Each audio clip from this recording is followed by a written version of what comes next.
You can't have a well-built physique without training your forearms, or can you? Many exercises target your forearms indirectly, which is why most people neglect this muscle group on arm day.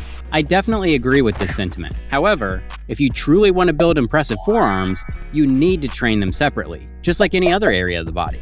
For me personally, this was a game changer, and I saw significant results after incorporating targeted workouts for this muscle group into my routine. Today, we're going to rank the best and worst forearm exercises using this tier list. S-ranked moves are the GOAT exercises, the absolute best of the best. On the flip side, D-ranked moves, they belong in the let's forget they ever existed category. The forearm is divided into two main compartments, the anterior and the posterior. In simple terms, these are the front and back muscles of the forearm. The anterior muscles are responsible for wrist and finger flexion, while the posterior muscles handle wrist and finger extension. To build well-developed forearms, it's essential to target both areas effectively, and that's exactly what we're going to do right now. First on the list, we have the farmer's walk.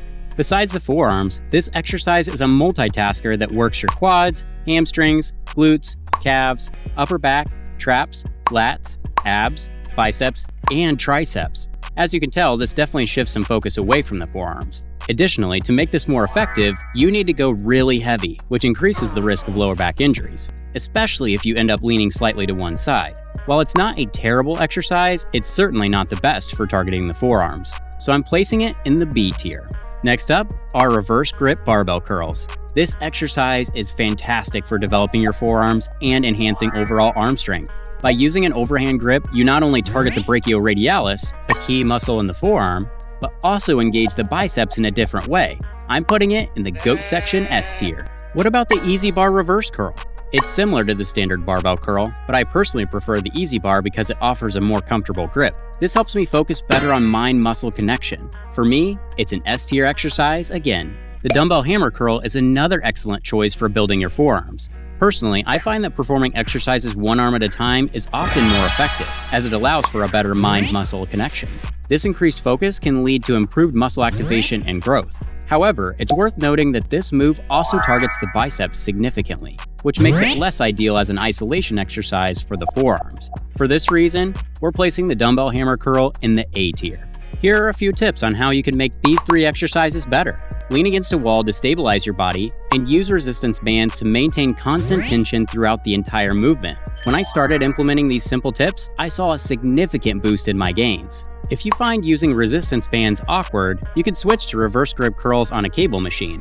Almost every exercise performed on a cable machine offers an advantage over its regular counterpart because the cables provide constant tension throughout the entire movement. This consistent pressure helps enhance muscle activation and effectiveness. Once again, S tier next to the other top dogs. But, oh boy, the same can't be said for the dumbbell wrist twist. This exercise does nothing in terms of forearm muscle activation. The wrist position limits the amount of weight you can use, and even with heavier weights, it's unlikely to yield significant results. Because of its minimal effectiveness, it's heading straight to the junk section D tier.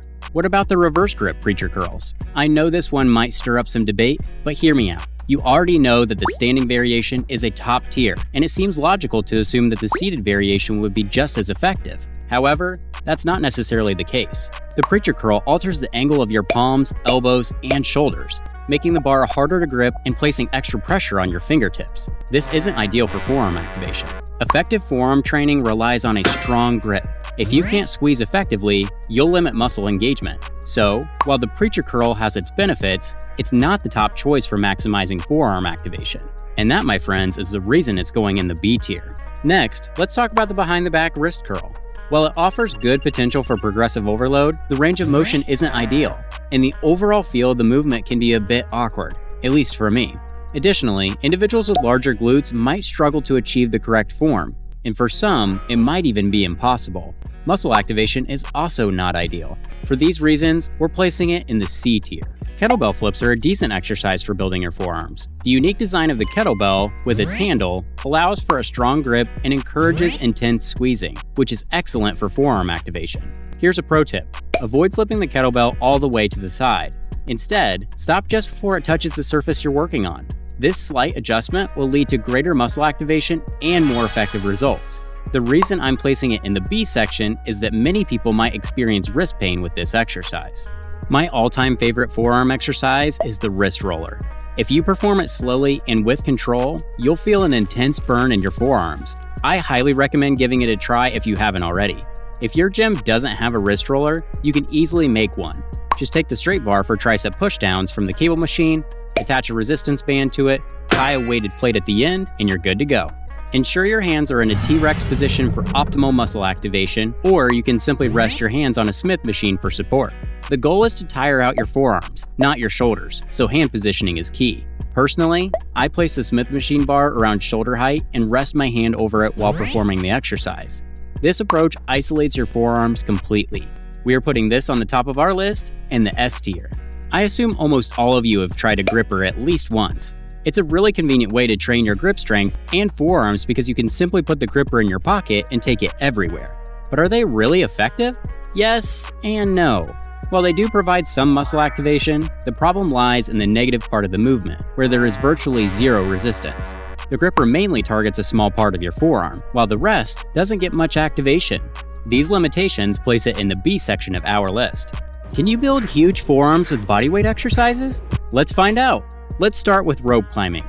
The key is to limit the use of your legs and rely solely on your arms. This approach significantly increases the pressure on your forearms. In terms of muscle activation, I'm placing this exercise in the B tier. Next up, we have the dead hang.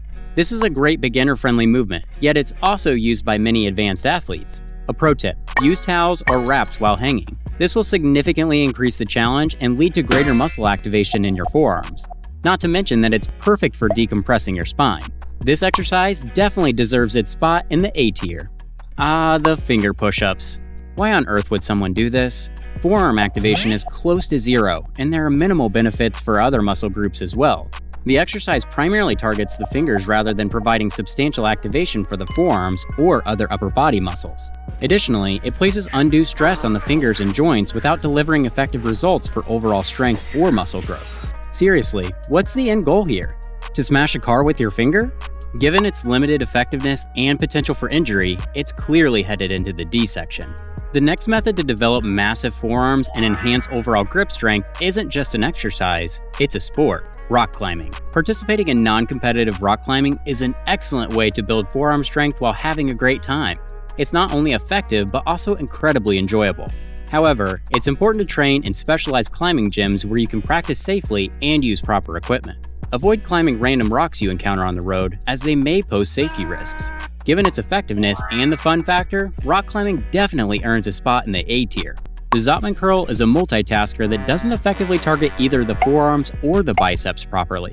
While it combines elements of a standard bicep grip and a reverse curl, this hybrid approach means it doesn't fully isolate or engage either muscle group as effectively as dedicated exercises. Specifically for the forearms, the rotational component of the Zottman curl reduces the continuous tension needed for maximum forearm activation, making it less effective compared to other focused forearm exercises. We are putting it in the C tier. To develop a well-rounded forearm routine, it's crucial to include both wrist flexion and wrist extension exercises. Here are two excellent variations that you can incorporate. Dumbbell wrist curl. For this exercise, position your forearm on a bench to ensure proper support and isolation. This helps target the wrist flexors effectively. Bench braced wrist extension. This exercise is equally effective in targeting the wrist extensors. By bracing your forearm on a bench, you can focus on the extension movement and achieve optimal muscle engagement. Both of these exercises are S tier and provide comprehensive forearm activation, ensuring balanced development and strength. If you want to achieve a Greek god physique naturally, make sure you watch our video series where we rank the best and worst exercises for muscle building.